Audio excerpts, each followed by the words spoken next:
বল প্রয়োগ করে সেই বলটাকে এখানে কি বলা হয়, প্লবতা বল বলা হয়। তো তোমরা এখানে অনেকেই থাকবে যে আমরা কি করে বুঝবো ভাই, তুমি যে এখানে বললে যে জলের মধ্যে জল একটা বল প্রয়োগ করে বা হালকা লাগলো, সেটা তো গল্পের ব্যাপার হচ্ছে, তোমরা সেটা নিজেরা করতে পারো। প্লাস এখানে আমি প্র্যাকটিক্যালের মাধ্যমে তোমাদের অনুভব করাবো যে ভাই জলটা কিন্তু বল প্রয়োগ করছে উপরের দিকে। নমস্কার বন্ধুরা, তোমাদের সবাইকে স্বাগত জানাই আজকের এই ক্লাসটিতে। বলছিলাম যে তোমরা ঘনত্ব সম্বন্ধে প্রায় সবাই জানো, তো তাও তোমাদের এখানে প্র্যাকটিক্যালি তোমাদের এখানে দুটো উদাহরণ দেখাতে চাইছি, যাতে তোমরা ঘনত্ব সম্বন্ধে একদম ক্লিয়ার বা স্পষ্ট ধারণা রাখতে পারো। কারণ এটাকে নিয়ে তোমাদের একটা আজকে টপিক পড়াবো, সেটা কি হচ্ছে, প্লবতা বল হচ্ছে, প্লবতা বা বায়ান্সি ফোর্স তোমাদের বোঝাতে হবে। তো তার আগে তোমাদের ঘনত্বটা একটু ক্লিয়ার করতে হবে। তো ব্যাপারটা দেখো এরকম, বইয়ের ভাষাতে যদি আমি বলি তাহলে সেটা কি বলা হয়, যে কোনো একটা পদার্থ আছে, সেটা একক আয়তনের ভরকেই তার কী বলা হয়, ঘনত্ব বলা হয়। কোনো পদার্থের একক আয়তনের ভরকে, মানে একটা হচ্ছে আমাদের কি, একটা হচ্ছে একক আয়তন ধরে নিচ্ছি, এইটাকে একটা একক আয়তন আমি ধরছি। সেটার মধ্যে যদি আমি জল রেখে দিই, তাহলে জলটা আমি রেখে দিলাম এবং এটাকে আমি ভরটা যেটা কত আছে সেটা পরিমাপ করলাম। পরিমাপ করার পরে এর আয়তনটা তো আমরা জানি, কারণ আমরা একক আয়তন নিয়েছি সেই জন্য। তাহলে ভরকে আমরা আয়তন দিয়ে ভাগ করে দেবো, তাহলে এর ঘনত্বটা আমরা পেয়ে যাব। মানে এটা আসলে কতটা পুরো আছে সেই জিনিসটা আমরা বুঝতে পেরে যাব মোটা কথায়। তো ব্যাপারটা হচ্ছে যে এই যে ঘনত্ব আছে সেটা কিন্তু বিভিন্ন পদার্থের মানে আলাদা আলাদা হয়। সেটা তোমাদের কি অণুর যে গঠন আছে, আমরা জানি প্রত্যেকটা পদার্থ কি অণু কিংবা পরমাণু নিয়ে গঠিত হয়েছে। তো সেই অণু পরমাণুগুলো যেমনভাবে অবস্থান করে প্রত্যেকটা পদার্থের ক্ষেত্রে, সেই অনুসারে তার ঘনত্বটা আমাদের হয়ে যায়। যদি এর মধ্যে যদি আমি জলের বদলে যদি পেট্রোল নিয়ে নিই, তাহলে পেট্রোলটা আমাদের কি ভরটা তার কম হবে। তোমাদের এখানে একটা প্র্যাকটিক্যাল করে দেখিয়েছিলাম, যেখানে তোমাদের মানে একই পরিমাণ আমি একটা গ্লাসের মধ্যে একই পরিমাণ আমি জল নিয়েছিলাম, পেট্রোল নিয়েছিলাম, মোবিল নিয়েছিলাম, হয়েছে। তাহলে এই জিনিসগুলো চারটা মতন জিনিস নিয়েছিলাম, একটা গ্লাসের মধ্যে সম পরিমাণ নিয়েছিলাম, আমি সবটাকে ওজন করে দেখেছিলাম যে তাদের ভরটা কিন্তু আলাদা আলাদা এসেছিল। তার মানে আমি এটা বলতে পারি যে এই যে আমি এটার মধ্যে সমপরিমাণ যদি আমি পুরো ভর্তি আমি জল নিয়ে নিই, এটার ওজনটা আমাদের আলাদা এলো। যদি আমি পেট্রোল নিলাম তাহলে এর ওজনটা আমাদের আলাদা এলো। তারপরে এর আমি এখানে মোবিল নিলাম, এর ওজনটা আলাদা আলাদা এলো। কী জন্য হলো, কারণ এই আয়তনটার মধ্যে তার অণুগুলো কিন্তু কম বেশি চলে আসছে সেই জন্য। জলের মধ্যে অণুগুলো বেশি পরিমাণে, কারণ তাদের অণুগুলো খুব পাশাপাশি আছে, সেই জন্য এখানে কি বেশি পরিমাণ জল ঢুকে গেছে। যেমন পেট্রোলের ঘনত্বটা সব থেকে কম হলো, কারণ পেট্রোলের অণুগুলো একটু ফারাক ফারাক থাকে বা একটু দূরে দূরে থাকে, ওই জন্য তার এখানে কম পরিমাণ পেট্রোলের ফলে তার ভরটাও কিন্তু কম হয়ে গেল। তো ব্যাপার হচ্ছে যে এখানে যে অণুগুলো যেমন যেমন মানে পাশাপাশি থাকে, সেই পদার্থ ততটা ঘন হয় এবং সেই পদার্থ ততটা ভারী হয়। তো এখানে তোমাদের এই যে প্র্যাকটিক্যালটা হচ্ছে, সেটা তোমাদের দেখাবো যে ঘনত্ব কম বেশি হলে বিষয়টা কীরকম হচ্ছে। প্রথমে আমি কি করব, এটার মধ্যে হালকা একটু জল নিয়ে নিচ্ছি, তোমরা অবশ্যই এই জিনিসটা দেখতে পাচ্ছ। তাহলে আমি প্রথমে জল নিয়ে নিলাম, তারপর আমি কি করব, এখানে হালকা সরষের তেল নিয়ে নিচ্ছি।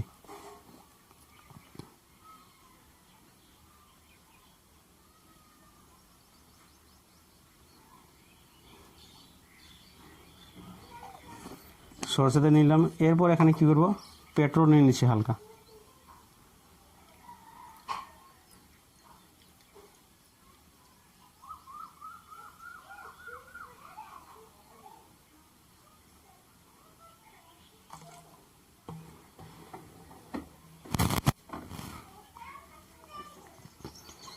তাহলে তোমরা এখানে দেখতে পাচ্ছ যে এটার মধ্যে দেখো এই যে এখানে বাবল একটা আছে, এটা কিন্তু আস্তে আস্তে আমাদের উপর উঠে যাবে।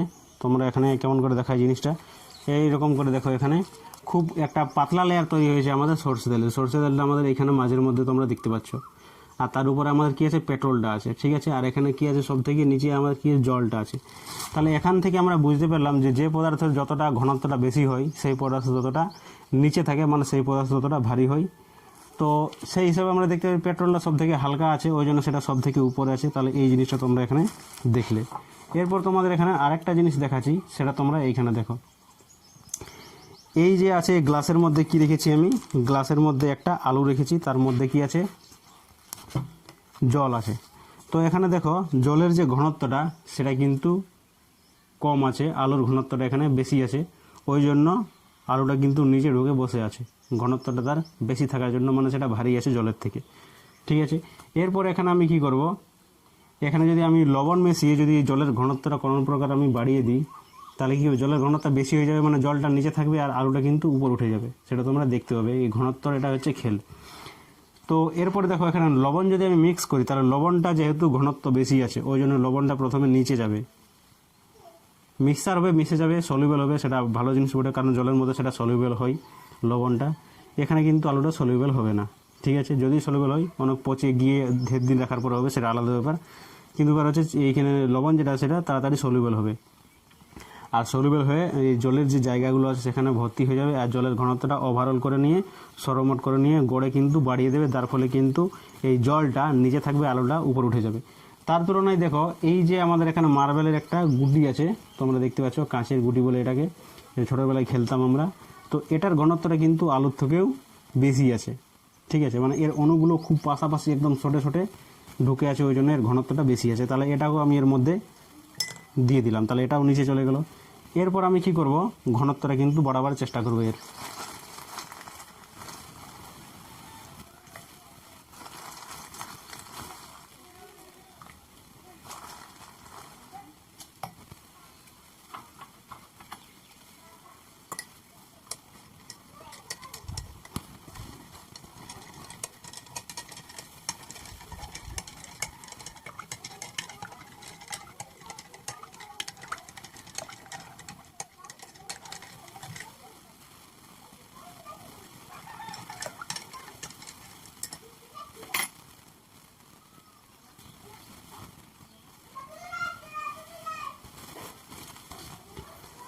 তাহলে এরপর তোমরা এখানে স্পষ্ট দেখতে পাচ্ছ যে জলের ঘনত্বটা এখানে আমি বাড়িয়ে দিয়েছি, তার জন্য কি হচ্ছে জলটা নিচে আছে, আর আলুটা কিন্তু ঘনত্বটা কমে গেছে, কারণ এটা বাড়িয়ে দিয়েছি সেই জন্য কমে গেছে, মানে অতটাই আছে আলুর ঘনত্ব, জলেরটা বেড়ে গেছে ওই জন্য একটা কম লাগছে।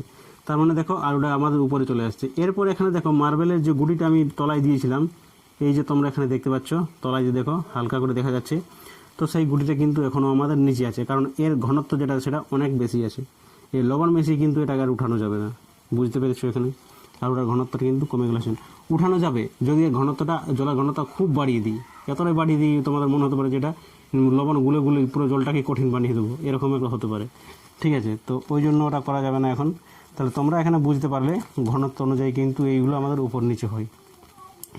তো এখানে আমরা তোমাদের কয়েকটা প্রশ্ন তোমাদের পরীক্ষাতে আসে বা তোমাদের ক্যালকুলেশনের সময় অনেকবার বুঝতে হয়, ওই জন্য আমরা থিওরিটিক্যালভাবে এটাকে বোঝাবার চেষ্টা করব। আর তার সঙ্গে সঙ্গে আমাদের এখানে বুঝতে হবে রিলেটিভ ডেনসিটি বুঝতে হবে, মানে আপেক্ষিক গুরুত্ব আমাদের বুঝতে হবে। তো সেই জিনিসটা বুঝবো, তো সেই জিনিসটা কিছুই নয়, জলের তুলনায় কোন জিনিসটা কত ভারী সেটাই হচ্ছে আমাদের কি রিলেটিভ ডেনসিটি বা আপেক্ষিক গুরুত্ব হচ্ছে। কীরকম, মানে এটা জল আছে হয়েছে, জলের জায়গায় আমি কোনো একটা অন্য তরল নেব, তো সেই তরলের আমরা কি ডেনসিটি আমরা জানি না বা ঘনত্ব সেটা আমরা জানি না, তো আমি কী করবো সেটাকে জলের সঙ্গে তুলনা করব যে জলের থেকে সেটা ভারী বটে না হালকা বটে। এটাই হচ্ছে কি আমাদের আপেক্ষিক গুরুত্ব জানার ফায়দা। আমরা শর্ট করে বলে দেবো, মানে এর সম্বন্ধে আইডিয়া একটা করে নেবো, এটা হচ্ছে কি জলের থেকে হালকা, এটা কী হচ্ছে, এটা জলের থেকে ভারী হচ্ছে। তাহলে এটাই হচ্ছে এর পারপাস, এই যেটা আমাদের আপেক্ষিক যেটা গুরুত্ব আছে বা রিলেটিভ ডেনসিটি সেটার। দেখো এরপরে আমরা বুঝবো যে প্লবতা বল বা বায়োন্সি ফোর্স কি। তার আগে তোমাদের এখানে দুটো ঘটনার কথা উল্লেখ করছি, তোমাদের অনুভবের কথা। সেটা কি হচ্ছে, প্রথমত আমরা সবাই এখানে কি করি, পাড়া গাঁয়ে স্নান করি, সেখানে কাপড়ও কাচি, অবশ্যই আমরা পুকুরে স্নান করি। তো পুকুরে স্নান করতে গিয়ে প্রত্যেকটা ঘাতে কাপড় কাচার জন্য কি থাকে, শিল থাকে। শিল বলতে এখানে পাথরের টুকরো থাকে, তার উপরে আমরা কাপড় কাচি বা পরিষ্কার করি, ঠিক আছে। বর্ষাকালে কী হয়, জল পড়ে যায় বা বৃষ্টি পড়ে যায়, সেখানে কী হয়ে যায়, আমাদের পুকুরটা ভরাট হয়ে যায়, তার ফলে যে শিলগুলো থাকে সেগুলো কিন্তু ডুবে যায়, কাপড় কাচতে আমাদের অসুবিধা হয়। তখন আমরা কি করি, সেই শিলটাকে ধাক্কা মারি কিন্তু ডাঙায় উঠিয়ে দিই বা মাটির উপরে উঠিয়ে দিই আমরা, যাতে আমাদের কাপড় কাচতে সুবিধা হয় তার জন্য। তো সেই সময় আমরা লক্ষ্য করেছিলাম যে শিলগুলো সাধারণত, পাথরের টুকরোগুলো সাধারণত 50 কেজি কিংবা 75, 100 কেজিরও হতে পারে, এরকম থাকে। আমাদের বড় শিল ছোটো শিল অনেক রকম থাকে। তো দেখলাম সেটা আমাদের জলের মধ্যে একাই সেটাকে আমি এদিক থেকে সেদিকে ঠেলে ঘোরাতে পারছিলাম। তো যখনই আমি সেটাকে ঠেলে একটু বাইরে উঠালাম, যখনই বাতাসের মধ্যে চলে এলো, জলের থেকে বেরিয়ে গেল, তখনই সেটাকে কিন্তু আর আমি নড়াতে পারছি না, সেটাকে অনেক ভারী মনে হচ্ছে। তাহলে এখানে কি হলো, শিলটার ওজন বা পাথরের টুকরোটার ওজনটি কি এখানে বেড়ে গেল না বাড়লো না ভাই? এখানে জলটা কিন্তু এখানে ঊর্ধ্বমুখী একটা বল প্রয়োগ করছিল, যাকে আমাকে শিলটাকে এদিক থেকে ওদিকে সরাতে সাহায্য করছিল। সেটা আমি বুঝতে পারিনি। জল থেকে যেই আমি বাইরে বেরিয়ে গেলাম, সেই আমার মনে হলো কি শিলটা এখনো খুব ভারী লাগছে, কারণ জলটা তার বল প্রয়োগ করতে বন্ধ করে দিল, কারণ সেটা জলের বাইরে চলে এসেছে সেই জন্য। আরেকটা ঘটনার কথা এখানে বলছি, যেহেতু পাড়াগাঁয়ে থাকি ভাই, সেই জন্য কি হচ্ছে, এখানে কুয়ো থেকে আমাদের জল তুলতে হয়। তো তোমরা জিনিসটা এরকম করে বোঝো যে এটা হচ্ছে তোমাদের বালতিটা বা টোলটা হচ্ছে, সেটাকে আমি জলের মধ্যে ডুবিয়ে দিলাম, ঠিক আছে। জলের মধ্যে ডুবিয়ে দিলাম, এইভাবে ছেড়ে দিলাম, পুরো নিচে চলে গেলো। জল তো এখান থেকে আমি পেয়ে যাব, কিন্তু মজা করার জন্য আমি এখানে নিচে ছেড়ে দিলাম। তো এরপর যখন আমি এটাকে টানছি, কপিকল দুইভাবে টানছি, তখন কিন্তু আরামে উঠছিল। যেই মাত্র জলের থেকে একটু বাইরে এলো, সেই মাত্র কিন্তু এর ভরটা আমাদের খুব কষ্ট টানতে আমাদের হয়েছিল। ভরটা কিন্তু আমার মনে হলো যে খুব বেড়ে গেছে ভরটা, ঠিক আছে। তাহলে এরকম কেন হলো আমাদের, যে যেহেতু জলের মধ্যে যখন আমি টানছিলাম এটাকে তখন একটু হালকা মাছ ছিল, যেই জলের বাইরে চলে এলো সেই কিন্তু এর ভরটা আমার মনে হলো যে বেড়ে গেছে।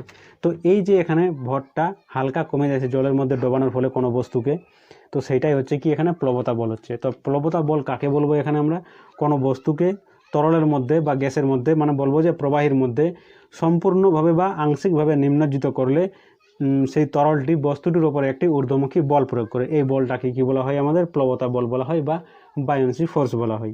কি বললাম আর একটু ভালো করে বোঝো। কোনো একটা পদার্থ আছে, সেই পদার্থটা প্রবাহীর মধ্যে কী করতে, প্রবাহী বলতে এখানে তরল এবং গ্যাস দুটোকেই এখানে প্রবাহী বলা হয়, কারণ দুটো এখানে আপনা আপনি প্রবাহী করতে পারে সেই জন্য। এবার ব্যাপার হলো যে নিম্নজিতর ভালো বাংলা হচ্ছে কি, মানে মোটা ভাষায় হচ্ছে ডোবানো, জলে ডুবিয়ে দেওয়াকে আমরা কি বলি বাংলা ভাষায়, ভালো করে বইয়ের ভাষায় নিম্নজিত করা মানে হচ্ছে ডোবানো, জলে ডুবিয়ে দিলাম হয়েছে। তো সেটা আংশিকভাবে, আংশিক মানে অর্ধেকটা ডুবালাম কিংবা পূর্ণ ডুবালাম, সেটা হচ্ছে আংশিক বা পূর্ণ নিম্নজিত করা। তাহলে কি বলবো, কোনো পদার্থকে বা কোনো বস্তুকে প্রবাহিতে আংশিক বা সম্পূর্ণভাবে নিম্নজিত করলে সেই তরলটি বস্তুটির উপর বা সেই প্রবাহীটি বস্তুটির উপরে একটি ঊর্ধ্বমুখী হয়।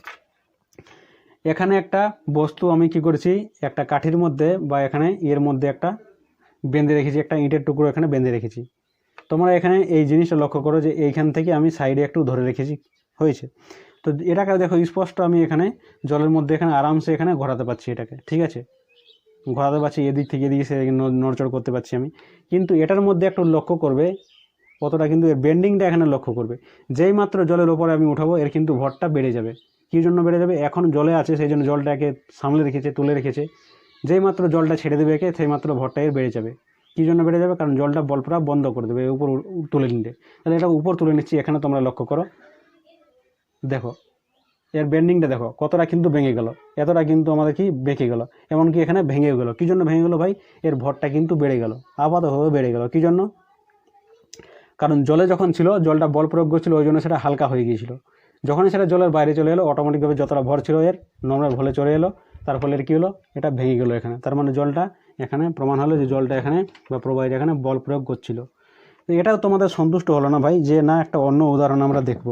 তো তাদের জন্য এখানে একটা ব্যবস্থা করেছি, এইভাবে দেখো এখানে দাড়িপাল্লার মতো একটা আমি জিনিস বানিয়েছি। তো এখানে কী হবে ভাই, এখানে দেখো দুটো কিন্তু সমানভাবে কিন্তু এখানে টেঙে রেখেছি, দুটো কিন্তু সমানভাবে এখানে রাখানো আছে। এবার কি করব, একটাকে জলে ডোবাবো, একটাকে বাইরেই থাকবে।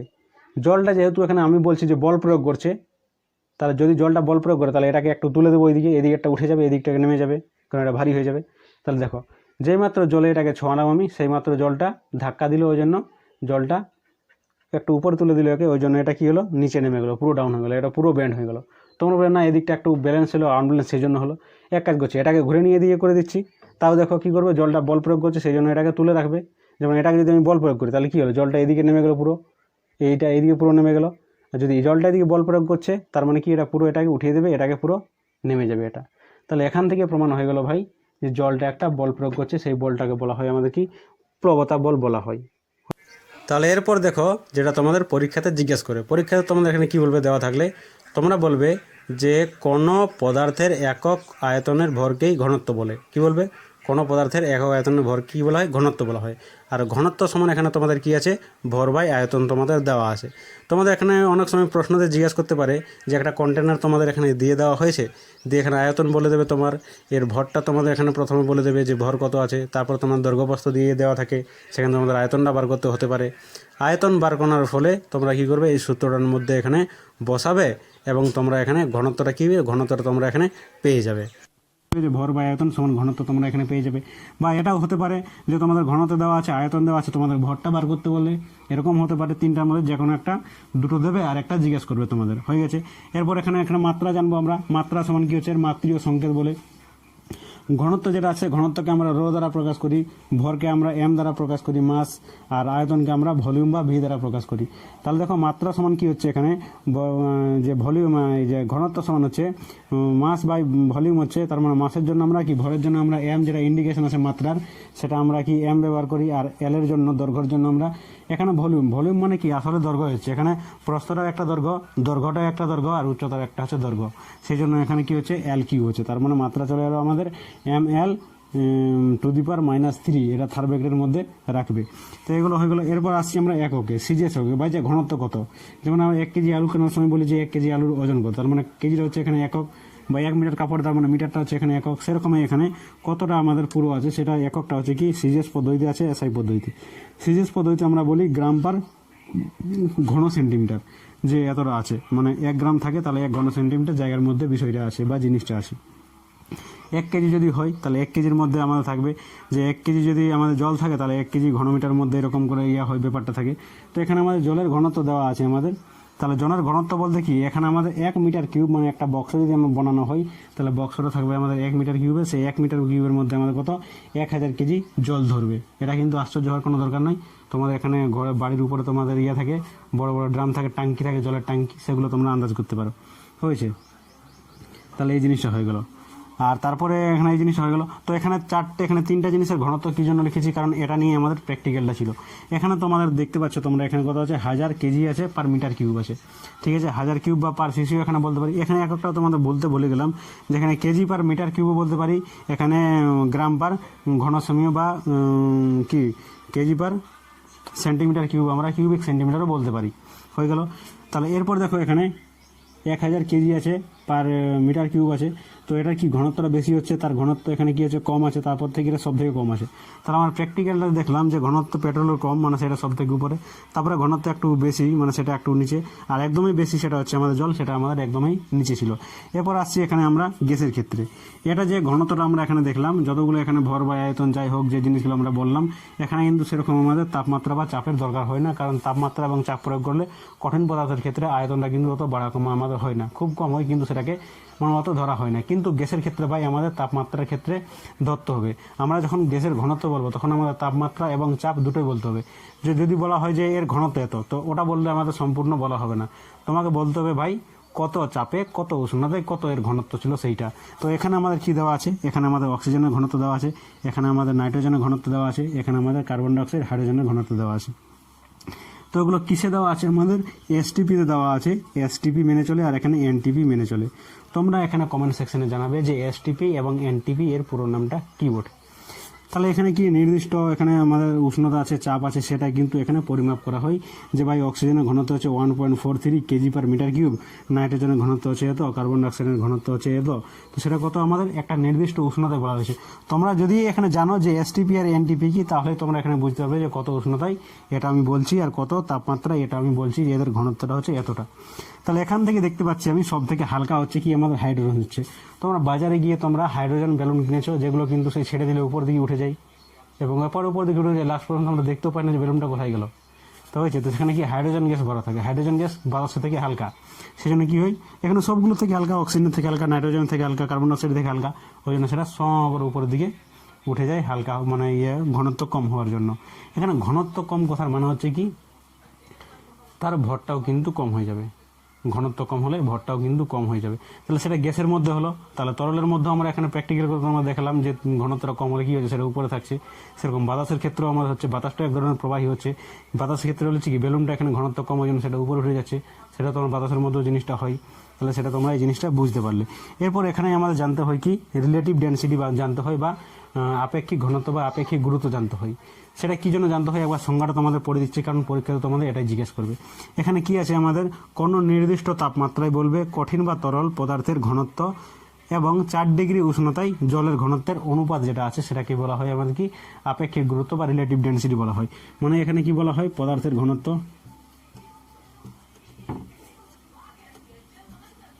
আর এখানে কি বলা হয় জলের ঘনত্ব, এটা হচ্ছে কি আমাদের রিলেটিভ ডেন্সিটি হচ্ছে, বা আপেক্ষিক ঘনত্ব বা আপেক্ষিক গুরুত্ব যাই বলে, সবটা একই জিনিস হচ্ছে। কারণ কি জন্য এখানে ঘনত্ব আছে, ঘনত্ব সমান কি জানি আমরা ভর বাই আয়তন জানি, এটা হচ্ছে ভর বাই আয়তন। তো যখন আমরা ঘনত্ব পরিমাপ করি তখন আয়তনটা কিন্তু আমাদের নির্দিষ্ট রাখি। তাহলে এখানে আয়তনটা কেটে গেল আমাদের, শুধুমাত্র এখানে ভর বাঁচলো। ভরের সঙ্গে যদি আমরা এখানে জি গুণ করে দিই তাহলে সেটা কি হয়ে যাচ্ছে আমাদের ওজন হয়ে যাচ্ছে। ওজনে কি বলা হয় আপেক্ষিক কি বলা হয় গুরুত্ব বলা হয়, বা এখানে আপেক্ষিক ডেন্সিটিও বলা হয়। বিষয়টা বুঝতে পারলে? তো ভাই এটা আমাদের কী জন্য দরকার হচ্ছে, যখন আমরা জানলাম যে একটা পদার্থের ঘনত্ব আছে এতটা, একটা পদার্থের ঘনত্ব আছে এতটা, তাহলে এখানে আপেক্ষিক যে ডেন্সিটি আছে বা আপেক্ষিক যে আমাদের ঘনত্ব আছে সেটা কী জন্য আমরা জানবো। তো ভাই এটা এই জন্য জানবো, এটা লাভটা হচ্ছে এরকম যে কোনো একটা পদার্থ আছে, সেই পদার্থটা আমরা জানি আননোন পদার্থ, জানি না এর ডেন্সিটি কী আছে, অত সব মাথা খারাপ করার দরকার নেই। তখন সেটাকে আমরা কী করি জলের সঙ্গে তুলনা করি, যে জলের তুলনায় সেইটা কতটা ভারী বা কতটা হালকা, মানে কতটা ঘন আছে বা কতটা পাতলা আছে। এটা আমরা কল্পনা করি, মানে অনুভব পরিমাপ করার একটা মানে পদ্ধতি খুঁজে পেয়েছি। ওই জন্য এখানে আমরা রিলেটিভ ডেন্সিটিটা আমরা কাজে লাগাই। হয়েছে, এটা হচ্ছে এটাকে জানার কারণ। তো এই জিনিস থেকে আমরা জেনে যাই যে জলের তুলনায় কত ভারী আছে। এটা কিন্তু কঠিন এবং তরলের ক্ষেত্রে কিন্তু জলকে আমরা এখানে স্ট্যান্ডার্ড ধরি। স্ট্যান্ডার্ড বলতে রিলেটিভ ডেন্সিটি আমরা জলের সঙ্গে তুলনা করি, যে জলের ঘনত্ব বা এখানে কোনো কঠিন আছে তো কঠিন পদার্থের ঘনত্ব, বা তরল আছে তাহলে তরল পদার্থের ঘনত্ব। যদি কোনো গ্যাস হয় তাহলে গ্যাসের ক্ষেত্রে কী করবো আমরা, গ্যাসের ক্ষেত্রে তখন আমরা পরিমাপ করবো কিসের, অক্সিজেনের যে ঘনত্বটা সেই ঘনত্বটা নেব। অক্সিজেনের ঘনত্ব কত এখানে আছে 1.43 এরকম করে আছে, ঠিক আছে, এরকম করে আছে। তাহলে সেই ঘনত্বটা দিয়ে আমরা ভাগ করবো। তখন অন্য কোনো গ্যাস থাকে নাইট্রোজেন তুলনায় সেটা কত ভারী আছে সে এখান থেকে ভাগ করলে বোঝা যাবে। কার্বন ডাইঅক্সাইড কত ভারী না হালকা সেটাও বোঝা যাবে, হাইড্রোজেন কত ভারী না হালকা সেটাও বোঝা যাবে। তাহলে অক্সিজেনের সঙ্গে সেখানে তুলনা করা হয়, এখানে তুলনা করা হয় জলের সঙ্গে। তাহলে আপেক্ষিক গুরুত্ব বা রিলেটিভ ডেন্সিটি সেমন কিছু ব্যাপার নেই, সেটা হচ্ছে দুটো ঘনত্বের অনুপাত। জলের সঙ্গে সেটাকে তুলনা করা হয়, জলের তুলনায় সেটা কত ভারী আছে বা কত ঘন আছে, কত হালকা আছে বা কত কম ঘন আছে, কত পাতলা আছে সেইটা। আরেকটা জিনিস এখানে কি মনে হয়েছিল আমার, যে এটা কিন্তু এটা হচ্ছে মাত্রাহীন রাশি। তোমাদের এখানে প্রশ্ন আসতে পারে যে একটা মাত্রাহীন রাশির নাম বলো, কিংবা একটা এককবিহীন রাশির নাম বলো, তখন সেখানে তোমরা কি বলবে, আপেক্ষিক গুরুত্ব বা রিলেটিভ ডেন্সিটি বলবে। হয়ে গেছে, তার আশা করি তোমরা এই জিনিসটা পুরোপুরি বুঝতে পারলে। এরপর আমরা আসি প্লবতা কাকে বলে সংজ্ঞাটা বলার জন্য। কোনো বস্তুকে কোনো প্রবাহী মানে তোমাদের বললাম তরল এবং গ্যাস দুটোই আসছে। আংশিক মানে হচ্ছে অর্ধেকটা, আর সম্পূর্ণ মানে আছে কি পুরোটাই। নিম্নজিত মানে হচ্ছে ডবলে করলে ওই প্রবাহী বস্তুটির ওপর মোট যে পরিমাণ ঊর্ধ্বমুখী উপর দিকে একটা বল প্রয়োগ করে বা ঘাত প্রয়োগ করে সেটা হচ্ছে কি, তাকে প্লবতা বলি। তাহলে প্লবতা তোমরা এখানে বুঝতে পারলে। প্লবতার এখানে কিছুগুলো বৈশিষ্ট্য আছে। কীরকম বৈশিষ্ট্য আছে মানে কোন কোন জিনিসের উপর নির্ভর করে, কোনটার উপর নির্ভর করে না সেরকম।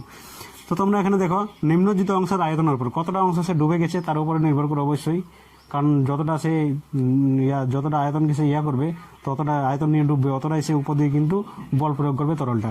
তারপরে ঘনত্বের উপর নির্ভর করে, বস্তুর যদি ঘনত্ব হয় তাহলে কি হয়েছে, ঘনত্ব বেশি হলে তার বলটা ওখানে খুব বেশি প্রয়োগ করবে, ঘনত্ব যদি বেশি থাকে তাহলে। তোমরা একটা জিনিস দেখো, সমুদ্রের মধ্যে কিন্তু ঘনত্ব বেশি থাকে, নদীর মধ্যে কিন্তু ঘনত্ব কম থাকে। তাহলে কি হয়, নদীতে যখন কোনো জিনিস নৌকা চলে সেটা কি হয়, ঘনত্ব একটু একটু দাবা থাকে, মানে একটু নিচের দিকে মানে থাকে, ঢুকে থাকে। যখনই সেটা সমুদ্রের মধ্যে যায়, সেই সমুদ্রের মধ্যে কি হয়, ঘনত্বটা বেশি থাকার জন্য একটু একটু হালকা উপরে উঠে যায়, সেটা ঘনত্বটা বেশি থাকার জন্য। এরপর হয়ে গেল, এরপর এখানে দেখো কি আছে, তরলের অভিকর্ষজ ত্বরণ। অভিকর্ষজ ত্বরণ তো অবশ্যই লাগবে ভাই, কারণ অভিকর্ষজ ত্বরণটা কি বস্তুটাকে নিচের দিকে নামতে সাহায্য করছে, আর তার তদনুযায়ী তো কি বলে আমাদের কি লাগছে, প্লবতা বলটা লাগছে উপরের দিকে। যদি একটা পতনহীন বস্তু থাকে, তোমাদের এখানে প্রশ্ন আসে যে কখন প্লবতা বল কাজ করে না। প্লবতা বল তখনই কাজ করে না যখন অবাধে একটা পতনশীল বস্তু নিচের দিকে পড়ে আসে, তখন সেখানে আমাদের প্লবতা বল কাজ করে না। যেখানে আমাদের গ্র্যাভিটি নেই সেখানে কিন্তু প্লবতা বলও কিন্তু কাজ করবে না। হয়ে গেছে। গভীরতা, গভীরতার ভাই কোনো ওপর নির্ভর করে না। একটা নির্দিষ্ট আমাদের আয়তনের বস্তু আছে, সেই বস্তুটা জলে ডুবে গেছে, সেটা কত গভীরে গেছে সেটা বড় ফ্যাক্টর নয়। যতই গভীরে থাকে, একবার ডুবে গেছে মানে তাকে যতটা বল প্রয়োগ করছিল উপরটাতে ডুবানোর পরে একবার 100 মিটার গভীরে গিয়ে সে অতটাই কিন্তু বল প্রয়োগ করবে ওই তরলটা বা ওই প্রবাহীটা। হয়ে গেছে। এবার ওজনের উপরে, ওজনের বিপরীত দিকে, ওজন যেদিকে কাজ করে তোমাদের বললাম, ওজনটা এদিকে নিচের দিকে কাজ করছে, আর যে আমাদের প্লবতা বল সেটা উপরের দিকে কাজ করছে। তারপরে কী হচ্ছে, আয়তন যদি অপরিবর্তিত থাকে, আয়তন অপরিবর্তিত বলতে আয়তন একটা পদার্থ আছে, সেই পদার্থ যদি আয়তনটা আমাদের অপরিবর্তিত থাকে, আয়তনটা অপরিবর্তিত থাকে, তাহলে পদার্থের আকার আকৃতি এটার কোনোর উপরে নির্ভর করে না আমাদের প্লবতা বলটা। ঠিক আছে, যে সেটা টেढ़া আছে না বেঁকা আছে না ডিজাইনের আছে, এটা কোনোর উপরে নির্ভর করে না। তাহলে আশা করছি তোমরা এখানে প্লবতা সম্বন্ধে একদম বুঝতে পারলে পারফেক্টলিভাবে। তাহলে আজকে এখান পর্যন্তই, আবার তোমাদের সঙ্গে দেখা হবে পরবর্তী একটি নেক্সট ক্লাসে।